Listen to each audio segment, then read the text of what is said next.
guys, welcome to Sava TV. I'm Collins Muhevi, generally known as Collins. This is actually the political segment on Sava TV.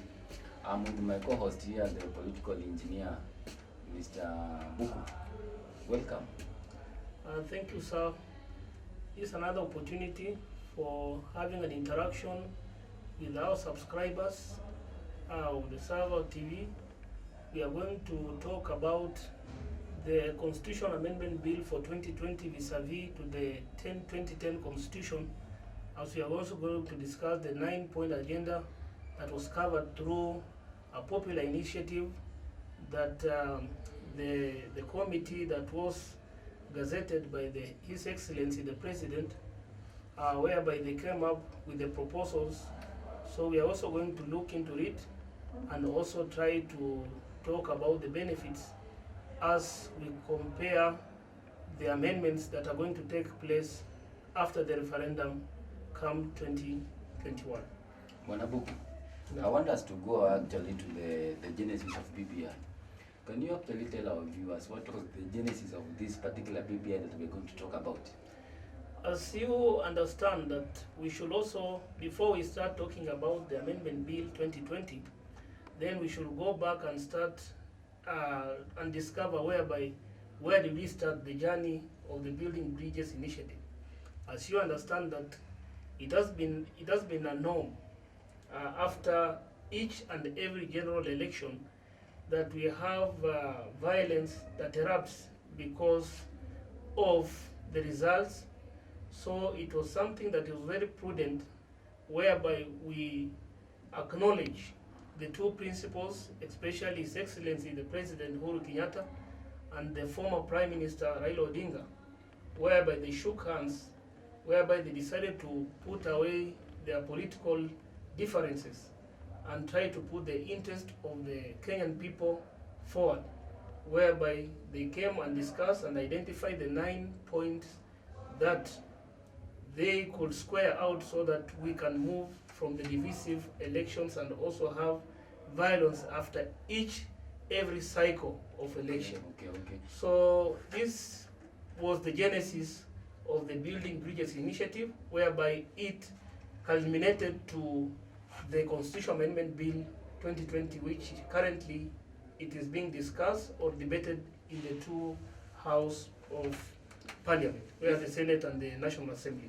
Wanabuku, Yeah. if you can just actually make it aware to our viewers, when you call it it was prudent, what do you mean? Was it inevitable? Was it on time? What do you mean? Yeah, as you understand that unity is something that's very core and very fundamental in any progressive country. In a society. Yeah, and without peace and unity, this is something that is going to delay in terms of governance and in terms of prosperity.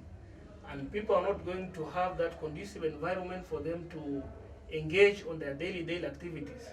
So it was very much prudent for us to put away politics and the divisive politics that emerged after the 2017 elections, so that we can create room and also make our country move forward and also try to square out some issues that maybe were the factors that contributed to violence each and every time we have elections. Okay, see now, maybe just to give it the cover view meaning of it, because actually we are going to discuss about we are going to dwell much on the BBI report, Yeah. and I'm on this hot seat on the opposing side of the BBI.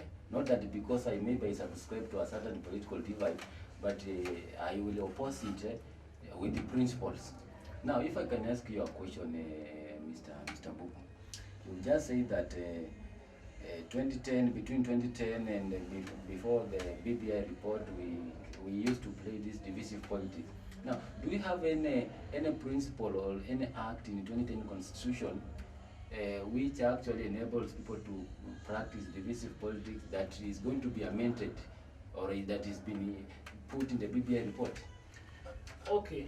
As much as you are telling me that you are not aligned to any political party, but I suspect that you are from Tanga movement. But the good, Because, the good thing is that you are saying you suspect, isn't it? Yeah, that's just a suspect. Okay. But Let me go to the point. I don't subscribe to any political device. Okay. Yes. As you understand that Kenya is an ethnic established republic, whereby in Kenya we have different tribes, and according to what we have seen in history, we can derive that most of the electoral issues that arise, whereby it results to violence, it is being generated or it is being manipulated through tribal ethnic lines. Yes. So we discovered that we have some people who think that they have been excluded from the governments that have been there since independence. So some of the politicians, they use this as an opportunity. They trigger violence, and most of the wananchis are being carried away. So through that, the BBI recommendation or the 2010 or the Constitutional Amendment Bill 2010, they are proposing that we are going to deal with the issue concerning the electoral violence, whereby we are going to deal with it through coming up with a very strong IBC, whereby we have a free and fair elections, and also looking into that, we are also going to the amendment bill has also take into consideration to bring inclusivity, whereby we are also going to have a hybrid system in terms of governance, whereby we are also going to have the president, the vice president. We're also going to have a prime minister and two deputy prime ministers, and this is also going to at least to cool down the political ethnicity that we have been witnessing each after every 5 years after elections. Book, I want to tell our viewers one thing, that we are all in agreement that it was necessary for President Uhuru Kenyatta and the former Prime Minister Raila Amolo Odinga to come together, bury their differences, and do it, and build one Kenya. But now, you see, look at this particular sphere, the political arena, the environment. One of the reasons why President Uhuru Kenyatta and Raila Amolo Odinga came together was that it was this fact of legit. Do you know anything to do something to do with legit? After the 2017 elections, our country had been sanctioned by so many countries. Do you know why? It was because of what? Legit. That was one of the main reasons. The second reason why President Uhuru Kenyatta and Amolo Odinga came together was that they wanted to bring everybody on board, so that we can also have that feeling of what? A sense of belonging. But now the big question is, are they still on the same page, the primary objective of the handshake? Now, that's what we are going to discuss. I'm going to oppose this particular BBI, and I'm going to give out the reason. Bubu, you're saying that you are proposing that you support this particular report. Now, let's start. Why do you support it? Okay. Do you have any tangible evidence, or you are just supporting it because maybe you are from a certain political party? No.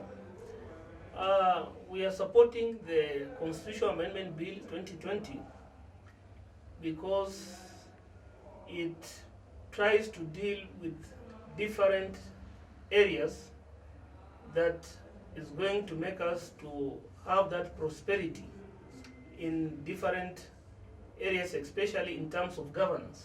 Yes. And also in terms of devolution. I think when you are looking in terms of governance... Let's start with governance, yes.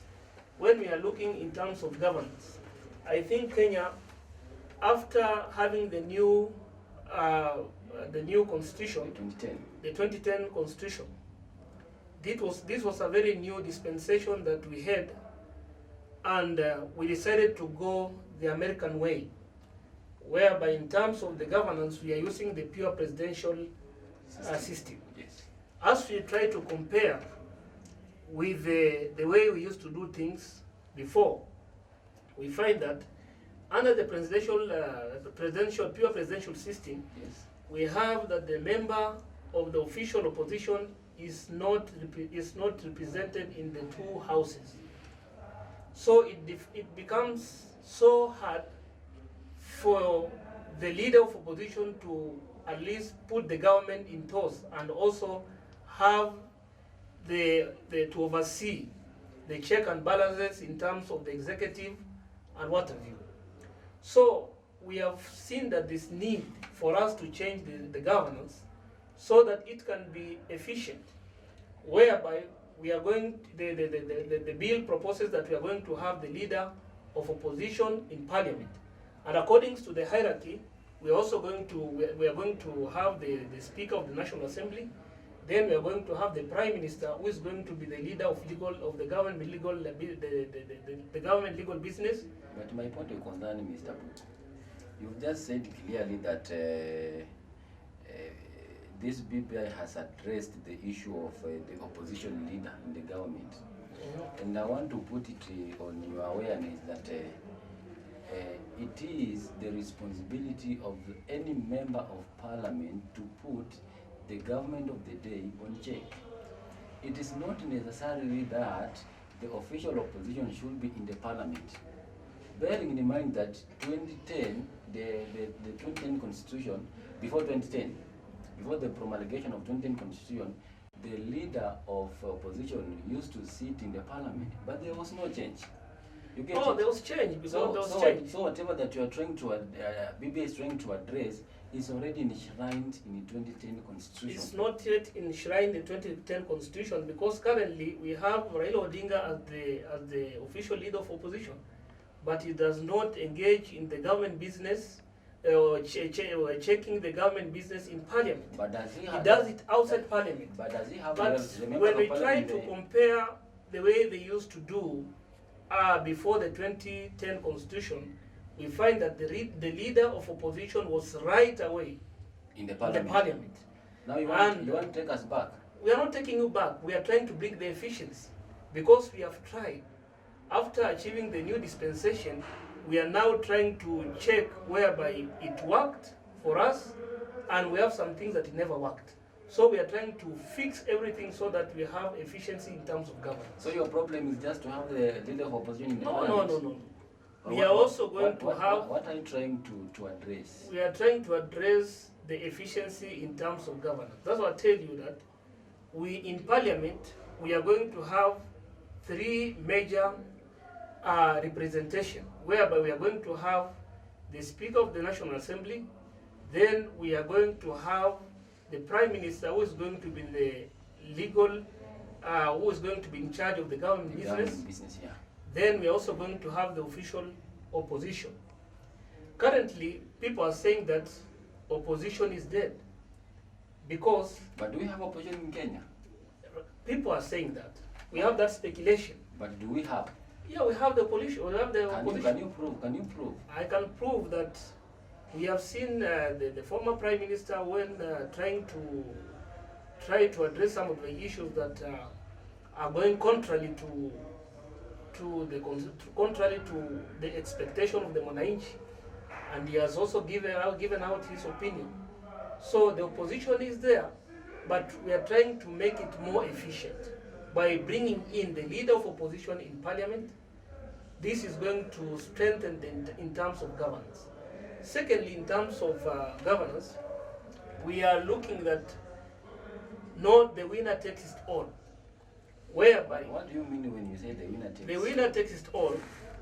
Under the presidential system, you find that... Because in every contest, we must have a winner and a loser. Yeah. That's common knowledge. Yeah, but what we are trying to do in Kenya right now, I'm telling you that the BBI is coming with the hybrid system, whereby we have part of presidential and part of the three-tier system in terms of governance.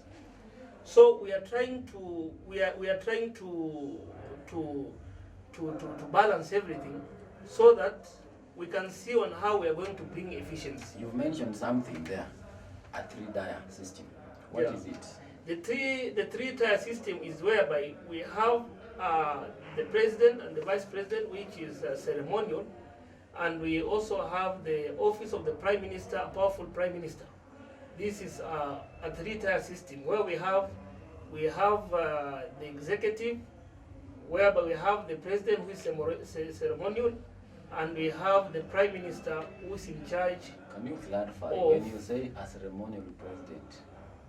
You see, you are using just a lot of terms. When you say what do you mean a ceremonial president who has been elected by the common man?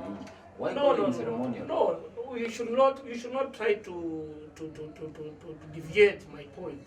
No, What I'm telling you is that about ceremonial. what I'm telling you, according to the proposal of the BBI, Yes. we are having a hybrid, whereby the President of the Republic of Kenya is going to be elected through a popular vote, Yes. by the common man. By the common man. Then, 7 days after he has been sworn in, Yes.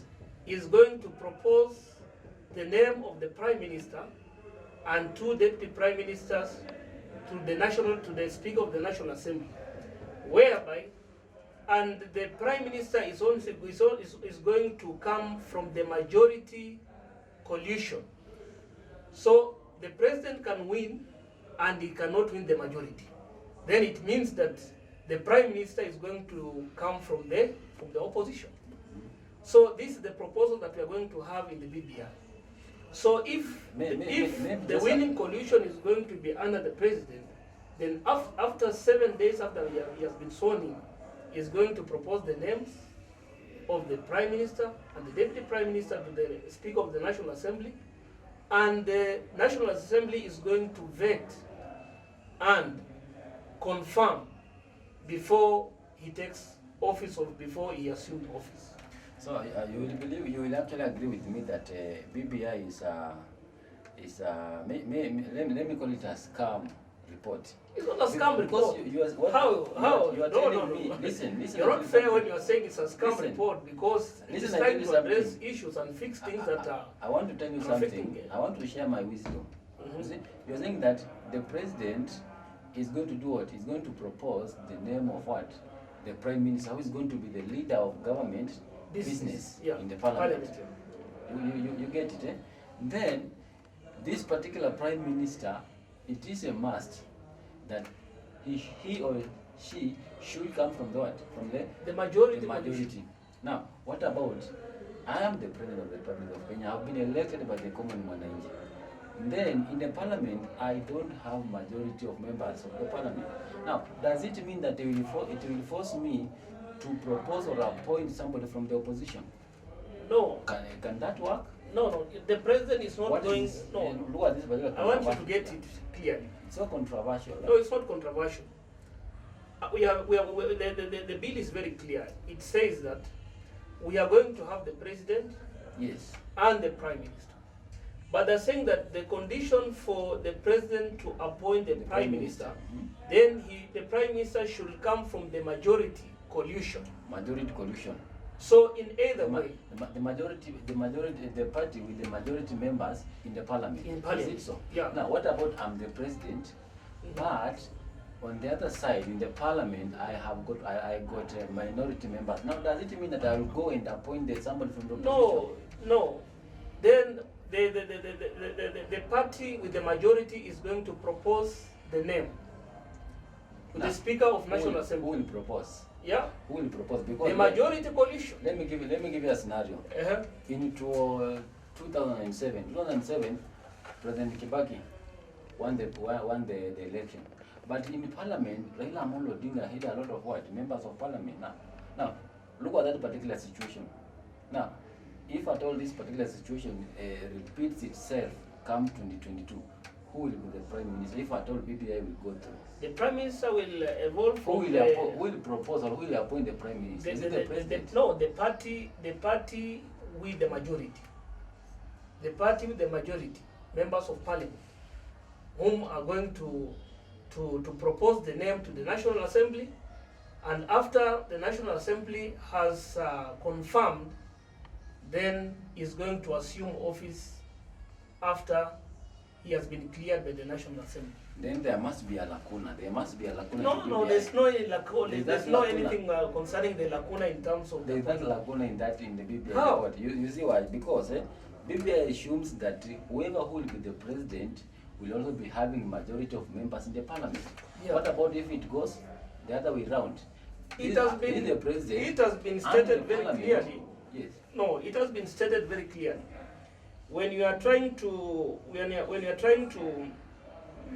talk about the office of the Prime Minister, then it has been stated very clearly that the Prime Minister is going to come out from the majority of the party that is going to Majority, but is what is president's appointee. No. Let me just read. We have that clause 15 Yes. 1b. Yes. No, clause 15 1b, appointment of the Prime Minister. Yes. Whereby we are told that within 7 days of the president being sworn in after the general election, as following an occurrence of the vacancy of the office of the Prime Minister, the president shall nominate a Prime Minister in accordance with Article. Now there you 2. are. Who? The president. The president. Yeah. Not the party with the majority. The president. No. The president. Before that, you should understand that the office of the Prime Minister, there shall be a Prime Minister appointed by the President in accordance to Article 15(1)(a). Yes. The Prime Minister shall be the leader of government business in the National Assembly. Very true. Yeah? Very true. He is going to oversee the legislative agenda in the National Assembly on behalf of the government. I'm in agreement with that. You see what? What Yeah. BBI has just taken the leader of majority in the parliament To be the Prime Minister. and renamed him to what? No. Yeah, it is true. No. It is true. No. Very true. Now the controversial bit of it, and I'm just in that because this Prime Minister is President's appointee. What about if the opposition, the other party, gets a lot of members in the parliament, which means the president will be forced to? Does it mean that? So the BBI there is very open. There is that lacuna. There's no any lacuna. There is that lacuna. It's so controversial because there is no way the president will go and appoint somebody from the opposition. Now, when you talk about what do you call it? The winner takes it all. It is still the same. How? Because when you talk about the Prime Minister from the same party, when you talk about the other Deputy Prime Minister from the two Deputy Prime Minister from the same party, when you talk about the Deputy President from the same party. Now, when you talk about the winner takes it all, that is going to address the winner takes it all, what do you mean? One, we are going to create an office of official opposition, But which is going to be catered for. It's already there. It's going to right? Currently, we don't have the office of the official opposition that is being constituted under the 2010 Constitution. Now let me tell you one thing. There's this thing that most Kenyans don't understand this. The official opposition in the Kenyan parliament is the leader of minority in the parliament. But do you know that? But it is not the presidential candidate who participated in the general election. It's the person is there on his behalf. According to the 2010 Constitution, the leader of minority, the leader of minority is the official opposition in the parliament. Okay, no problem. Then the presidential candidate is the party leader. Now that one But does he not mean oversees. that one does not mean that the party leader is the leader of No, he oversees. You get it? Or he cross-check the government outside parliament. And that's why, according to the BBI recommendations, we are now bringing in the leader of opposition who is going to be in the house and is going to cross-check the government directly, whereby he's going to participate in all the legislative and government business into the house, contrary of what is happening right now. Yeah, the official opposition is not entitled to go there, but is also going to channel their things through the leader of minority in parliament. The official opposition is the leader of minority. But when you talk about the party leader overseeing everything, that's what we call a pedestrian thought. No. But according to the law, the leader of minority, who is this guy who is spearheading BBI, Junet is the official opposition in the parliament. You get it? But Raila Amolo Odinga, that's just a pedestrian thought. I was trying to clarify my point. According to the amendment bill, I think we are going to strengthen in terms of governance, whereby they are going to include the president and the deputy president, who are going to be elected by the common Mananchi. Then we are also bringing in the office of the prime minister and 2 deputies, and also the official leader of opposition. I think this one is going to strengthen, whereby also the leader of opposition is going to be allowed to bring a shadow ministry, whereby they're also going to share the responsibility. And also this one is going to bring, in terms of integrity, in terms of running the day-to-day government business. So I think this one is going to have a very big impact, and we are going to have very good governance. So I really urge that we should not look this thing in terms of expense, but we are looking at the efficiency. We are going to have a lot of efficiency. We are also going to have the ministers. They're also going to derive from political leaders. Like Whereby it's going to bring efficiency in terms of getting response and questions, whereby the minister is going to be directly inside the parliament. And this one is also something good. We should support this document. Now, actually, I want to let this particular segment to the common Mwananchi, so that when BBI report will be taken onto them, they will have every reason to either vote against or vote in favor of. Now, Buku, I want us to talk about maybe how this particular BBI report on Judicial Service Commission. Okay. Especially when we talk about Judicial Service Commission, talk about the independence of the judiciary. Okay. I think it has been, we have been having a lot of debates that the BBI, the proposed amendments of the BBI under the judiciary, that the BBI is trying to interfere with the independence of the judiciary. Yes. We should understand that we have the Judicial Service Commission, which is an independent body, which was constituted in the new dispensation of the 2010 Constitution. But according to the effectiveness that we have seen, yes, we still have some loopholes that people have not yet got that justice through the court systems and what have you. And the Judicial Service Commission have not been able to address some of the issues. So, according to the proposal that was made after the views were collected from the different people, they proposed that we have the Ombudsman, the Office of the Ombudsman. The Office of the Ombudsman is going to be established, whereby the President is going to propose the name of the person who is going to be in charge. Is appointed by the President. Is going to propose the name of the person who is going to assume that office. Then the name is going to be tabled to the National Assembly, where the National Assembly is going to vet. And if the National Assembly is going to give or is going to approve, then we are going to establish the office of the Ombudsman. Now, I got this particular idea. Let me take you back, Mr. Buku. You remember during the 2017 general election case in the Supreme Court? Yeah. You remember the case with by then the CJ Maraga? Maraga, yeah, I remember. The president, what did the president say after the ruling?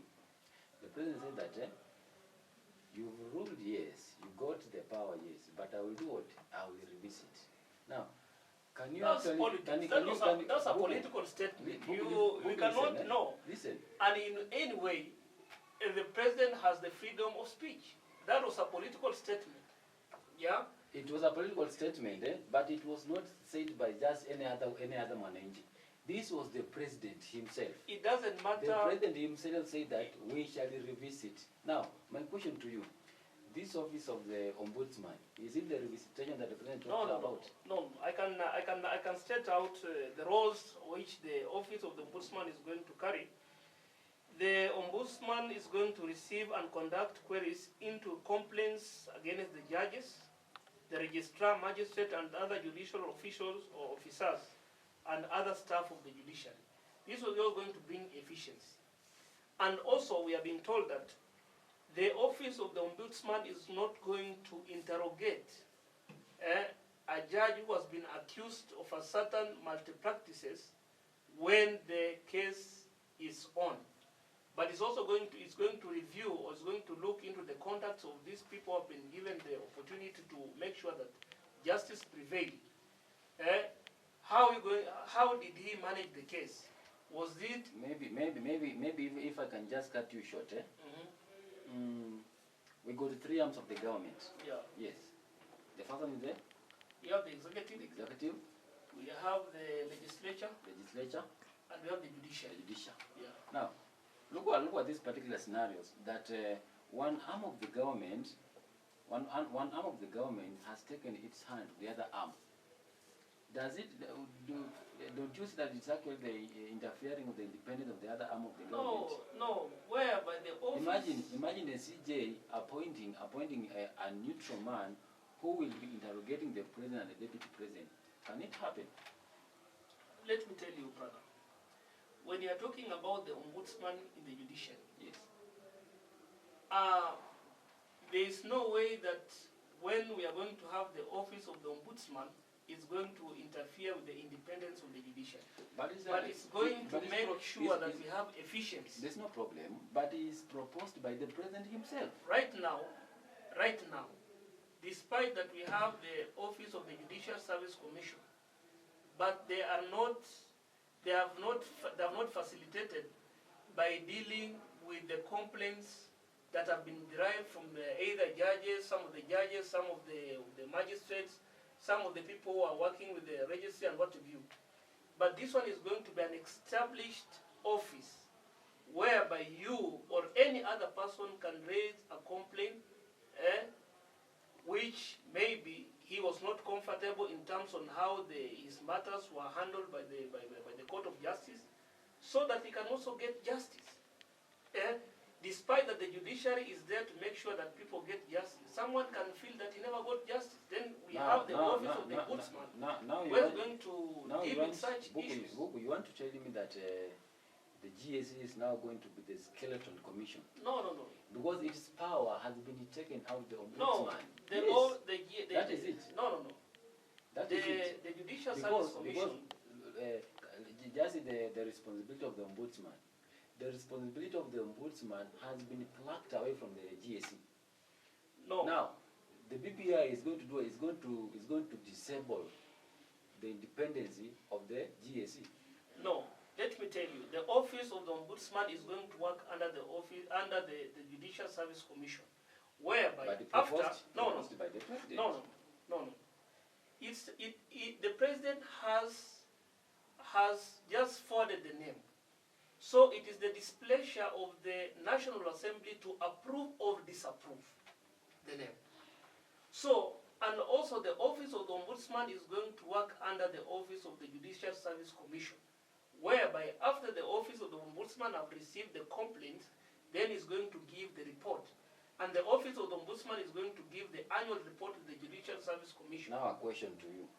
If ombudsman is going to work under the GSC, why should the president actually leave the appointment of the ombudsman under the umbrella of GSC? Because he's going to work under them. No, the role office of the executive is to make sure that all arms of government is working efficiency without any interference. So by bringing the office of the ombudsman, is going to promote efficiency.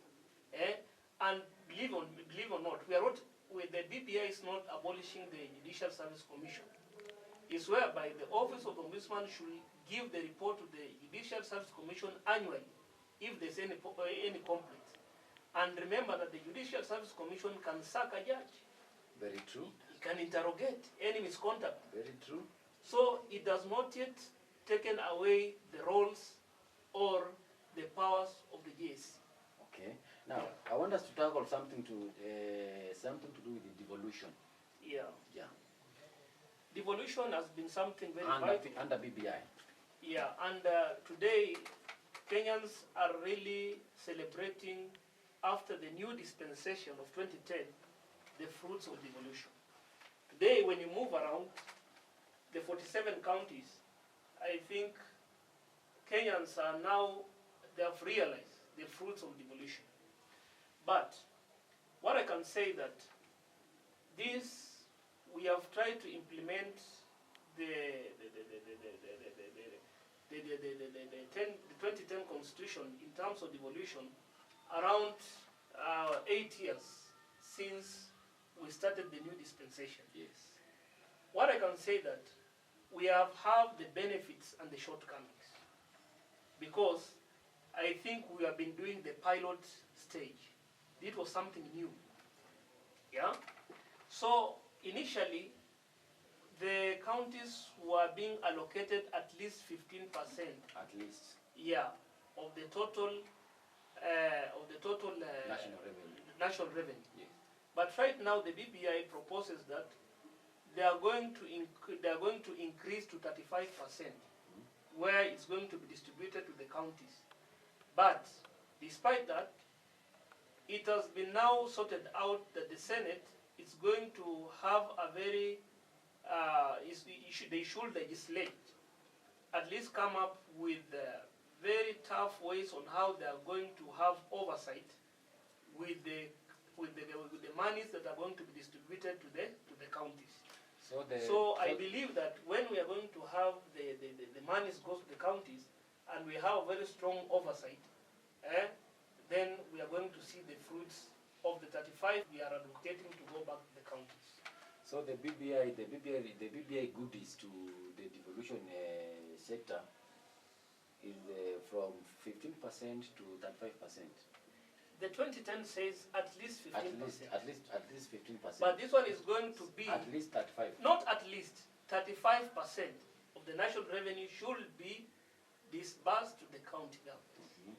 Now, do you know that the government has been in lock horns with the counties because of that 15%? Even just getting that 15% is a problem. Now, where are we going to get this 35%? No, you should not blame the government. I'm not blaming the government. No, the government has not been a problem. I'm just telling you what is the way it is on the ground. I'm trying to clarify something. I want to clarify something. On the ground, 15% is a problem. What about now? Where is the government going to get that 5%? That one is not your concern. That to tell us. No, as a citizen. Let me try to. A responsible citizen. Let me try to respond your question. Yes. It's not your concern to tell us that where is the government going to get that 5% of the national revenue. The president who has been elected, he should come up on ways on how he's going to facilitate the 35% of the national revenue to the counties. But now, and the government has never been a problem in disbursing the funds to the county. It is that it has been the problem of the exchequer, whereby the government introduced the SMEs. And the SMEs, these are the modalities that have been put in place to make sure that the money has been disbursed to the counties.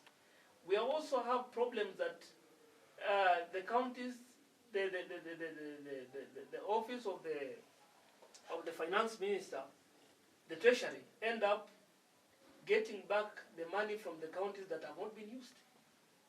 Yeah? So the problem is not the government has disbursed. So it's the problem with the exchequer. So it is now... But you will agree with me that 15% has been a problem. It has never been a problem. Imagine 15%. It has never been a problem. Imagine 15% and the government has already borrowed more than 7 trillion. For that. It doesn't matter. Go to this simple economics. The gross domestic product of our country. 65% of the GDP is used to pay the foreign loans. Do you know that? And already, when you take 100% of the GDP, is already a deficit of 40%. When you compare it with what the national budget. Now, where is the government going to get that 5%? Because if 100% of the GDP collected by the Kenya Revenue Authority is already 40% deficit, then from this 40% deficit, we are going to take 60% to pay the foreign loans. We are remaining with the 40%. You get it? Only 40%. And remember, we are supposed to be having 100%. Now, where are we going to get this at 5%? Let me tell you, brother, there's no any country that has now, there's no any third world country that are not servicing some of its government projects through loans and grants. But we should remember that it is now upon the Office of the Treasury and the Office of the Executive to make sure that this is something that it is going to be enshrined into the Kenyan law, that the government, the national government, should disburse 35% of the revenue collection to the counties. So I've got your point. I've got your point. So the issue concerning how we are going to service the loans, it does not concern with the 35% that should go or should be dispersed to the counties. Let me get we are talking. No, I want to tell you something. No. Let me tell you something. I want you to get this point. Kenya Revenue Authority is actually in charge of doing what? Collecting the revenue. You get it, national revenue. Now, this national revenue, they normally collect, we say, we project it to be 100%. Now, this 100% now is supposed to do what? To be used according to what? The Kenyan budget.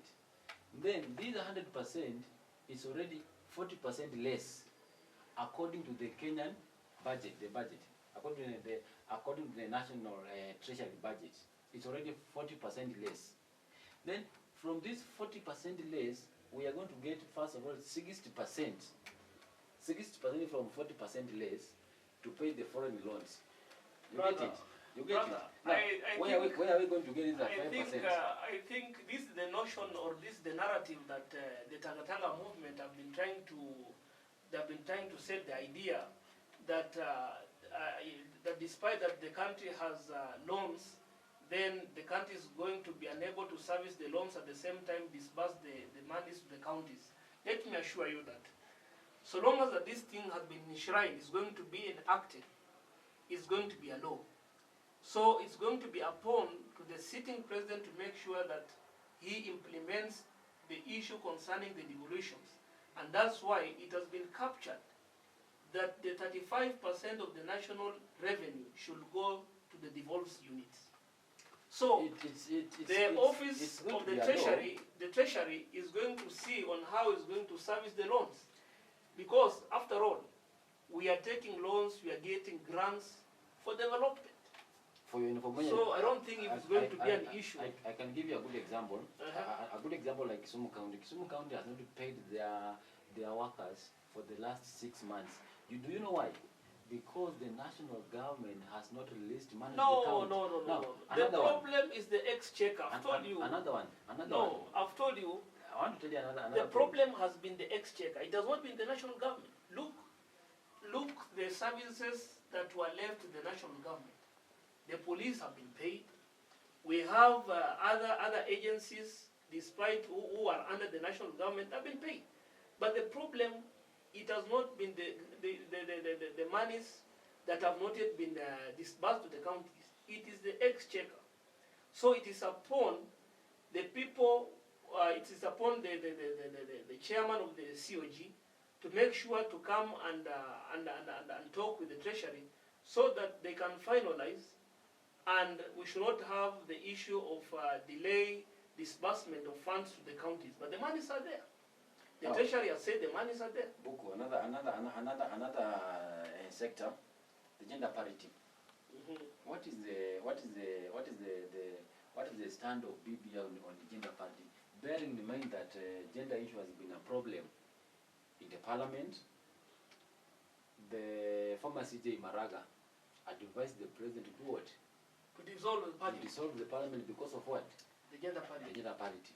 Now, what is the address of the BBI on this particular issue? Okay. The BBI has tried to solve the issue of the gender parity, whereby according to the proposed amendment bill of the 2020, they are saying that we are going to have an elected male senator and also an elected female senator. So what they have done, they are going to do away with the women rep. Women rep, yeah.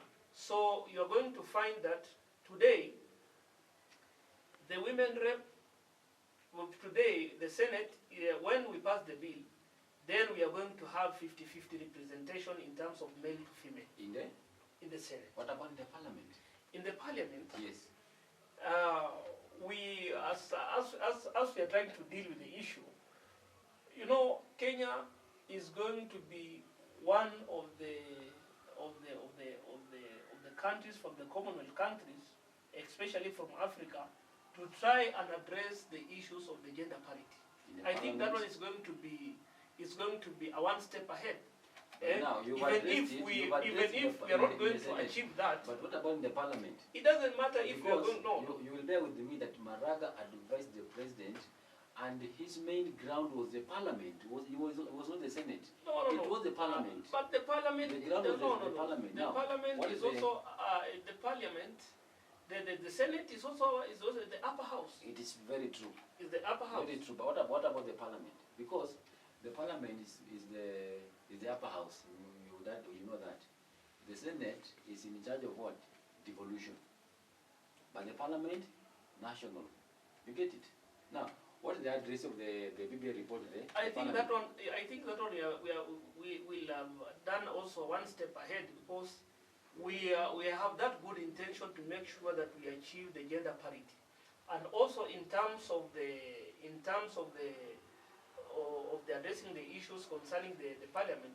Also, I think the IBC should also enact and see on how the political parties are also going to nominate, and the nomination slots that are going to be given to the different political parties, also to try and nominate more women, so that we can achieve the gender parity. And do you know that the IBC can only do that if it's at all enshrined in the what?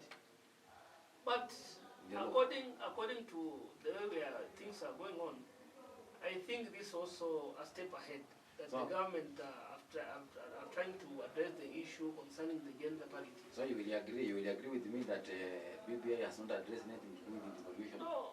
Then Devolution or gender parity? Gender parity, I'm sorry, gender parity. It has addressed, because we are going to have a 50-50 representation, male to female, in the Senate. The problem was not the Senate. The problem was the parliament. No. The problem was not. Also, the Senate is a parliament. The Senate is also a parliament. In charge of what? Devolution. Yeah, but that's a step ahead. That's a step ahead. So you will agree with me that BBI is not addressing? No. I cannot agree with that point of yours. Now, another issue. What about this youth commission? Okay. Youth commission that has been actually put in the BBI report. I think youth play a very important role in any developing country. And according that were collected, there was need that the government establish a youth commission, whereby the commission, where the president is going to appoint the chairman of the commission, and is going to send the name to the National Assembly, where the National Assembly is going to approve or disapprove. Maybe if I can moderate something, Under Youth Commission, the PPI has addressed it in this manner. The youth are going to be exempted from doing what? Paying the tax. Can you say something about that? How are they going to ensure that? First, let me try to elaborate how the Youth Commission is going to be constituted. The president is going to elect the chair, who is going to head the Youth Commission, whereby it's going to be vetted by the National Assembly, and when it's going to be approved, then they are going to nominate other 6 members whereby they're also going to look into the equal representation, both gender, and at least 4 of whom shall be youth. Then, this commission is going to be constituted for 4 years, and once the term elapses, then they're going to appoint new commissioners who are going to sit into that commission. But the commission is also going to look into major areas that is going to help the youth also achieve the goodies from the government, and also try to make sure that we have representation of the youth in different institutes that has been constituted by the government. And also, they are also going to look on how best they are going to uplift the youth in terms of the economy, and also in terms of representation, in terms of leadership and other areas in terms of governance. I think this one is also going to be something very positive, that the youth are also going to be brought on board to make sure they also give an input in terms of governance and policies that are going to be put forward, so that also the interests of the youth are being catered on. Okay. Yeah. Now, because of time, I want us to wind up with this particular show. We're talking about the BBI report. We've talked about why was it necessary for the Raila Amolo Odinga and the President of the Republic of Kenya to come together and join in solidarity, bar their differences, and form one Kenya. We've discussed about various segments concerning the BBI report. We are going to be doing this every time and now with my political engineer, Buku. Buku, can you tell the viewers something? Okay, now that you've been talking about, you've talked about Tanga, do you subscribe from a from a political party? Yeah, once you decide to venture into politics, yes, then you have to choose the political party that you align to, because you cannot talk parties, you cannot talk about politics and yet you are not partisan in a certain political party. What about me? But, I don't take sides. But according to you, the way you are trying to castigate the issues of the BBI, you are bringing the notion of the Takatanga. But I don't so I can associate you with the Takatanga wing who are against the BBI. They're telling us that the BBI has not addressed issues. No, but all in all, I'm just a responsible citizen.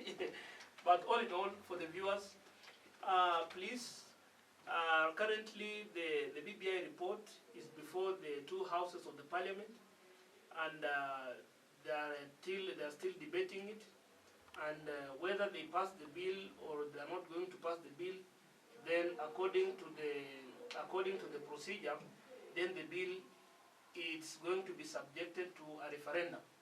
So it means that it is going to pass through a popular vote. So for me, according to the proposed amendment bill for the 2020, we have a lot of goodies in terms of governance, in terms of the devolution, in terms of the youth commission, in terms of the independence of the judiciary, and many other things. So I really urge that we support the document and we vote for this document that is going to cure some of the problems that have been derailing the prosperity of this Republic of Kenya. Yes, Buku, you will agree with me. My friend has already made a premature conclusion, but anyway, he's entitled to his opinion. Now, we are going to actually discuss in the next sitting about what is going to be the impact of this BBI. If BBI goes through, what will be the impact of this BBI to the political party? And then another thing, this building bridges initiative, can it give birth to a new political party? What will be now the effect to the political players in the political arena? We're actually going to be discussing that in the next sitting. Make sure you subscribe to Sava TV. I have been your host, Sir Collins, with my co-host, Mohammed Farouk Boku. Thank you very much. Bye.